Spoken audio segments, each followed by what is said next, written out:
مختصر وقت کے اندر جامع باتیں کرنا چاہتا ہوں. ان کی کتابوں سے دیکھنا، ان کے نصاب سے دیکھنا، ان کی تدریس سے دیکھنا، ان کے ترجموں سے دیکھنا. اٹھائیے بخاری، بنا عشق جو پڑھتے ہیں بخاری، آتا ہے بخار ان کو آتی نہیں بخاری. بخاری کے اندر حدیث ہے، صحابی کا نام خزیمہ ہے. اور لوگوں، اہل حدیث نے بڑے نقصان کیے ہیں، اہل حدیث نے بڑے الزام سہے ہیں، اہل حدیث نے بڑے بہتان اٹھائے ہیں. اہل حدیثوں کو کاٹا گیا، ذبح کیا گیا، ان کی مسجدوں کو جلایا گیا. پر اللہ تو گواہ ہے، میں نے نہ تیرا شریک گوارا کیا ہے، نہ تیرے پیغمبر کا شریک گوارا کیا ہے. اور اہل حدیث مسلک حضرات، ایسے ہی ہمیں گالیاں کھانے کا شوق نہیں ہے، مارے کھانے کا شوق نہیں ہے. جان کو ہتھیلی پر رکھ کے دعوت کا کام کرنے کا شوق نہیں ہے. الذین یبلغون رسالات اللہ وَيَخْشَوْنَهُ وَلَا يَخْشَوْنَ أَحَدًا إِلَّا اللَّهِ. اور اہل حدیث محدثین کی محنتیں دیکھو. اگر کسی نے اپنی خالی جھولی کے ساتھ اپنے گھوڑے کو پچکارا ہے، ہمارے اکابرین اور ہمارے بڑوں نے ایسے راوی کی روایت کو قبول بھی کیا نہیں ہے. دستار کے ہر ایک پیج کی تحقیق ہے لازم، ہر صاحب دستار معزز نہیں ہوتا. مناظر اسلام شیر اہل حدیث حافظ عمر صدیق صاحب کی تقریر ہوگی، لیکن حافظ صاحب سے 10 منٹ لیں گے. اس میں حافظ صاحب کی تقریر سے پہلے 10 منٹ کے لیے میں دعوت دوں گا سالار یوتھ فورس حافظ سلمان اعظم صاحب کو کہ وہ مائک پہ آئیں، نوجوانوں کو اپنا پیغام دیں. محترم جناب حافظ سلمان اعظم صاحب، جنرل سیکرٹری اہل حدیث یوتھ فورس پاکستان. نہیں بھائی، تقریر پہلے میں کروں گا، بڑی مہربانی، بڑے ادب سے. چلیں جی، ٹھیک ہے جی. مجھ سے بڑھ کر کسی کی مصروفیت نہیں، جتنے بھی اسٹیج پر بیٹھے ہیں. میں نے پہلے ان سے بات کی تھی، پہلے جو ہے ان سے عرض کی تھی. جزاک اللہ خیر. السلام علیکم ورحمۃ اللہ وبرکاتہ. الحمد للہ وحدہ والصلاة والسلام على من لا نبی بعدہ. اللہم صلی وسلم على نبینا محمد وبارک وسلم وصلی علیہ. میں اپنے بیان سے پہلے اس بات کی وضاحت کر دینا ضروری سمجھتا ہوں تاکہ کوئی غلط فہمی پیدا نہ ہو. مرزا سعود صاحب سے میری یہ بات طے ہوئی کہ پہلا بیان جو ہے وہ میرا ہوگا. اس شرط پر میں نے ان کو وقت دیا کہ افراد ہو نہ ہو مجھے اس سے غرض نہیں ہے. میں وقت پر آؤں گا، بیان کروں گا اور وقت پر جاؤں گا. تو آج ان کا فون آیا تو کہنے لگے کہ آپ کی مہربانی ہے، آپ 10 بجے آ جائیں. بالضبط اللہ تعالیٰ کی توفیق سے میں 10 بجے سمندری میں تھا. میزبان کے ملنے میں تاخیر تھی، میرے آنے میں تاخیر نہیں تھی. پھر جب میں اسٹیج پر آیا تو سید سبطین شاہ صاحب حفظہ اللہ بڑے کریم مزاج کے آدمی ہیں.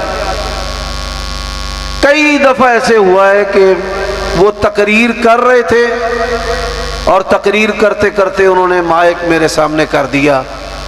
میں نے تقریر کی، انہوں نے بیٹھ کر سنی، پھر اپنے تقریر جو ہے وہ میری تقریر کے بعد کی. اور کئی دفعہ وہ مجھے اپنی موجودگی میں موقع دیتے ہیں. یہ ان کے بڑے ہونے کی علمی، عملی، شخصی طور پر مجھ سے بڑے ہونے کی ایک بیان دلیل ہے. جتنے بھی مہمان بیٹھے ہیں میں سب کا احترام کرتا ہوں، لیکن جو وقت کی پابندی ہے وہ ضروری ہے. آپ کو پتہ ہے کہ آج کل مقدس جنگ جاری ہے اور اب اسٹیج پر بیٹھے ہوئے ہم اسی میں پھر مصروف تھے اور یہاں سے جا کر پھر اسی عمل کے اندر مصروف ہیں. آپ کے ایمان کی سرحدوں کی حفاظت کرنا یہ الحمدللہ اہل حدیث علماء واعظین کی مجبوری، ذمہ داری اور یہ چوکی داری کا فریضہ جو ہے اللہ نے اس کی ڈیوٹی ہم سے لی ہے، اس لیے میں یہ چند باتیں کرنا ضروری سمجھتا تھا۔ مجھے کسی قائد سے، کسی جوان سے، کسی سالار سے کوئی تکلیف، کوئی گلہ، کوئی شکوہ، کوئی شکایت نہیں ہے۔ وقت کی پابندی سب سے مہم ہے۔ اعوذ باللہ من الشیطان الرجیم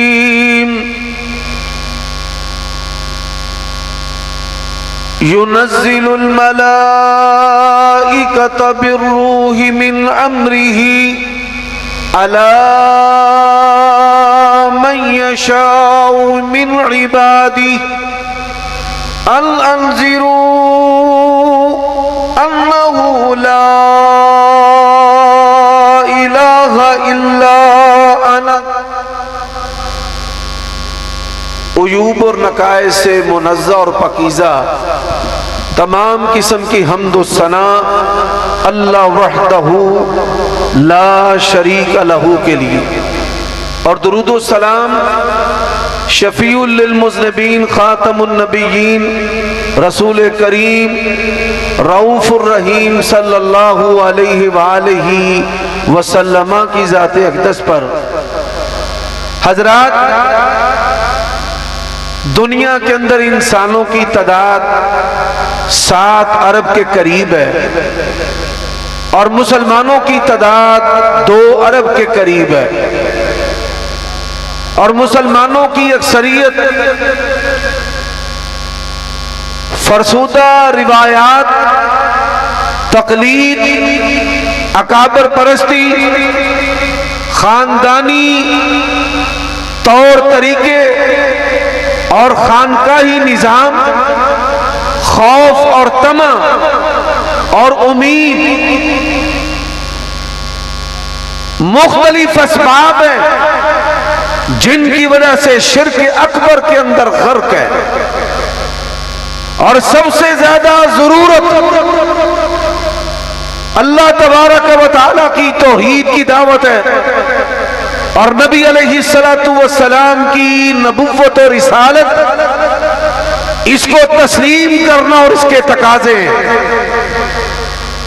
نبی علیہ السلام نے اپنے بعد بڑے بڑے فتنوں کے بارے میں خبردار کیا، اور ان فتنوں میں بتایا کہ میری امت کے اندر شرک ہوگا، اور قیامت تب تک قائم نہیں ہوگی جب تک کہ میری امت کے اندر بتوں کی پرستش ہو، پوجا نہ ہو۔ حضرات، 6 باتیں اللہ کی توفیق سے آپ کی مجلس میں آج میں عرض کروں گا۔ سب سے پہلی بات عقیدہ توحید، اور عقیدہ توحید میں تمام پوشیدہ چیزوں کو جاننے والا کون ہے؟ قُلْ لَا يَعْلَمُ مَنْ فِي السَّمَاوَاتِ وَالْأَرْضِ الْغَيْبَ إِلَّا اللَّهُ۔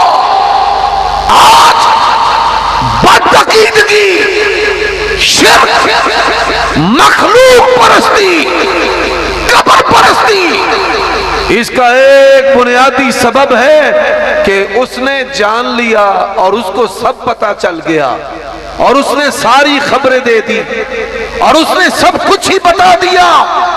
اہل حدیث نے عقیدہ دیا اللہ کے سوا اس کائنات میں عالم الغیب کوئی نہیں۔ عالم الغیب ہے تو کون ہے؟ تیرے عقیدے کو بچایا، تیری عزت کو بچانے کے لیے، تیری عقیدے کو بچایا، تیری غیرت کو بچانے کے لیے، تیری عقیدے کو بچایا، تیری حیا کو بچانے کے لیے، تیرے عقیدے کو بچایا، تیرے مال کو بچانے کے لیے۔ اور اللہ نے جس طرح انبیاء کو عزت کا محافظ بنایا، آج اہل حدیث عزتوں کے محافظ ہیں۔ جس طرح اللہ نے انبیاء کو لوگوں کے اموال کا محافظ بنایا، آج اہل حدیث محافظ ہیں۔ حضرات یہ ٹونے منتر ہیں، یہ تعویذ دھاگے ہیں، یہ جادو جنات ہے۔ آج کے اس جلسے کا پیغام لے جاؤ، یہ پیغام رب کے قرآن کا پیغام ہے۔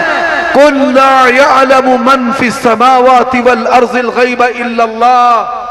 زمین و آسمان کی پوشیدہ چیزوں کو جاننے والا کون ہے؟ اللہ ہے۔ اور اہل حدیث کے عقیدے کی دعوت ہے۔ اس عقیدے کا پیغام کیا ہے؟ اس عقیدے کا پیغام ہے اللہ کے نبی نے سکھایا۔ آج لوگ بہکانے کے لیے، عقیدہ توحید سے دور کرنے کے لیے ترجموں کی بات کرتے ہیں، غلط حوالوں کی بات کرتے ہیں، زیر زبر کی بات کرتے ہیں، مفہوم اور تشریح کی بات کرتے ہیں۔ عمر صدیق جوڑنے کے لیے آیا ہے، اللہ کی کتاب کے ساتھ، پیغمبر کی سنت کے ساتھ۔ ترجمہ بھی تیرا ہے، تشریح بھی تیری ہے، فرمان اللہ کے نبی کا ہے، ترجمہ اللہ حضرت کا پڑھ لینا، ترجمہ غلام رسول سعیدی کا پڑھ لینا، ترجمہ نصیر الدین نصیر پیر کا پڑھ لینا۔ وَإِذَا سَأَلْتَ فَاسْأَلِ اللَّهَ۔ جب بھی مانگنا ہے تو کس سے مانگنا ہے؟ اور اللہ کے نبی نے کہا وَإِذَا اسْتَعَنْتَ فَاسْتَعِنْ بِاللَّهِ۔ جب بھی مدد مانگنی ہے کس سے مدد مانگنی ہے؟ اور یا علی کے نعرے لگانے والوں، تم نے ابو بکر کو چھوڑا، عمر کو چھوڑا، عثمان کو چھوڑا، علی کی مدد کے نعرے لگائے، علی کی ولایت کی بات کرنے والے، خلافت بلا فضل کی بات کرنے والے، دمادم مسکلندر کی بات کرنے والے، اور سن لو علی نے جنگوں میں مدد مانگی ہے تو کس سے مانگی ہے؟ حسین نے کربلا میں مدد مانگی ہے تو کس سے مانگی ہے؟ حضرات آج دوسری بات کرتا ہوں، یہ عقیدہ رسالت ہے۔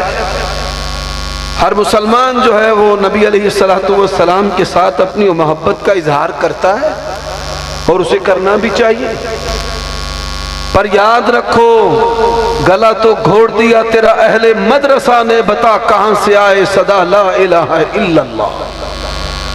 اہل حدیث اور بریلوی کے اندر ایک فرق ہے۔ میں گالیاں دینے کے لیے نہیں آیا، بداری جملے کہنے کے لیے نہیں آیا۔ اہل حدیث جس کو اپناتا ہے، رب کا قرآن پڑھتا ہے، نبی کا فرمان پڑھتا ہے، اور اہل بدعت جس کو اپناتے ہیں اس پر دلیل نہیں دیتے۔ اس کی ہیبت کو بنانے کے لیے لوگ ڈرتے دلیل نہ مانگے۔ جشن عید میلاد النبی کی بات کرتے ہیں، ہم دلیل کا مطالبہ کرتے ہیں۔ جشن عید میلاد النبی کی بات کرتے ہیں، ہم سیرت کا مطالبہ کرتے ہیں۔ جشن عید میلاد النبی کی بات کرتے ہیں، ہم صحابہ کی زندگیوں سے دکھانے کا مطالبہ کرتے ہیں۔ جشن عید میلاد النبی کی بات کرتے ہیں، ہم فقہ حنفی سے دکھانے کی بات کرتے ہیں۔ جشن عید میلاد النبی کی بات کرتے ہیں، ہم محدثین کی کتابوں اور تبویب کی بات کرتے ہیں۔ حضرات تم نے بھی مانا ہے، ہم نے بھی مانا ہے، اہل حدیث نے نبی کو مانا جیسے صحابہ نے مانا ہے، اور تم نے نبی کو مانا ہے، اپنی مرضی سے مانا ہے۔ اور پھر کیسے مانا ہے؟ میرے بھائیو دوستو اس بات پہ غور کرنا، میں نے قرآن کا مطالبہ کیا، حدیث کا مطالبہ کیا، سیرت کا مطالبہ کیا، صحابہ کی زندگیوں کو مطالبہ کیا گیا، تو کیا کہتے ہیں؟ کبھی کافر کہتے ہیں، کبھی گستاخ کہتے ہیں، کبھی کہتے ہیں نبی کے آنے کی خوشی نہیں، کبھی کہتے ہیں سوائے ابلیس کے جہاں میں سبھی تو خوشیاں میں آ رہے ہیں۔ چور نہ شرابی ہوں میں، جرم یہ کہ وہابی ہوں میں، پیغمبر سے محبت کرتا ہوں پر اپنی مرضی سے محبت نہیں کرتا جیسے صحابہ نے محبت کی ہے۔ میں اس کی ایک مثال دینا چاہتا ہوں، میرے بھائیوں وقت مختصر ہے، مختصر وقت کے اندر جامع باتیں کرنا چاہتا ہوں۔ ان کی کتابوں سے دیکھنا، ان کے نصاب سے دیکھنا، ان کی تدریس سے دیکھنا، ان کے ترجموں سے دیکھنا۔ اٹھائیے بخاری، بنا عشق جو پڑھتے ہیں بخاری، آتا ہے بخار ان کو آتی نہیں بخاری۔ بخاری کے اندر حدیث ہے، صحابی کا نام خزیمہ ہے۔ اور لوگوں، اہل حدیث نے بڑے نقصان کیے ہیں، اہل حدیث نے بڑے الزام سہے ہیں، اہل حدیث نے بڑے بہتان اٹھائے ہیں، اہل حدیثوں کو کاٹا گیا، ذبح کیا گیا، ان کی مسجدوں کو جلایا گیا۔ پر اللہ تو گواہ ہے، میں نے نہ تیرا شریک گوارا کیا ہے، نہ تیرے پیغمبر کا شریک گوارا کیا ہے۔ اور اہل حدیث مسلک حضرات، ایسے ہی ہمیں گالیاں کھانے کا شوق نہیں ہے، مارے کھانے کا شوق نہیں ہے، جان کو ہتھیلی پر رکھ کے دعوت کا کام کرنے کا شوق نہیں ہے۔ الذین یبلغون رسالات اللہ وَيَخْشَوْنَهُ وَلَا يَخْشَوْنَ أَحَدًا إِلَّا اللَّهِ۔ اور اہل حدیث محدثین کی محنتیں دیکھو، اگر کسی نے اپنی خالی جھولی کے ساتھ اپنے گھوڑے کو پچکارا ہے، ہمارے اکابرین اور ہمارے بڑوں نے ایسے راوی کی روایت کو قبول بھی کیا نہیں ہے۔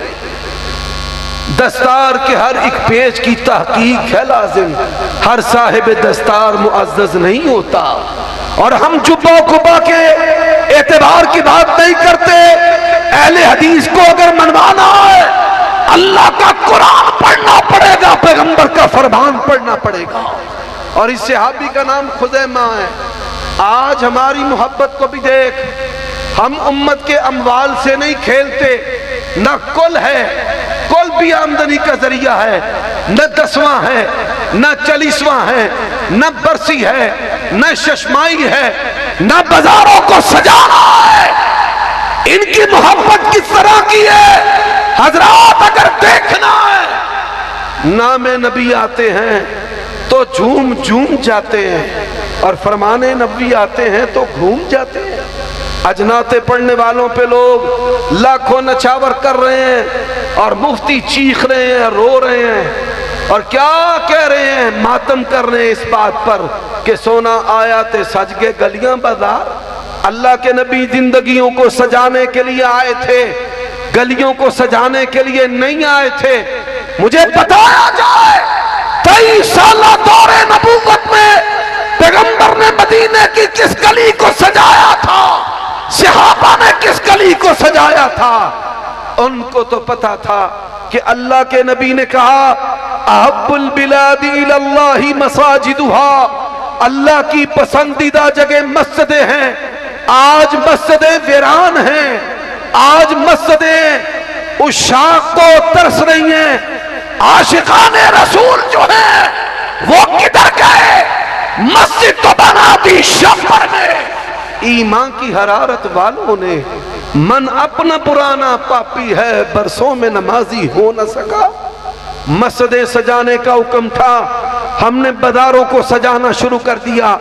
اور میرے بھائیوں، خزیمہ بن ثابت نے مسلک اہل حدیث پیش کیا ہے، پیغمبر کا یار ہے۔ آج اللہ کے نبی کی حدیثوں پہ اعتراض کرنے والے کون ہیں؟ رفع الیدین کرتے ہیں، کہتے ہیں جی مکھیاں چل دینے، عقل سے اعتراض کرتے ہیں، ہاتھ سینے پر باندھتے ہیں، عقل سے اعتراض کرتے ہیں، پاؤں کے ساتھ پاؤں ملاتے ہیں، عقل کے ساتھ اعتراض کرتے ہیں، اونچی آمین کہتے ہیں، عقل کے ساتھ اعتراض کرتے ہیں۔ اہل حدیثوں، ہم نے کیسے اللہ کے نبی کو ماننا ہے؟ آپ کی ذات بھی آخری ہے، آپ کی بات بھی آخری ہے، آپ کی ذات بھی اللہ ہے، آپ کی بات بھی اللہ ہے۔ آپ پر ختم نبوت کا معنی یہ ہے آپ اللہ کے آخری نبی ہیں، آپ کے ہوتے کوئی نبی نہیں چل سکتا۔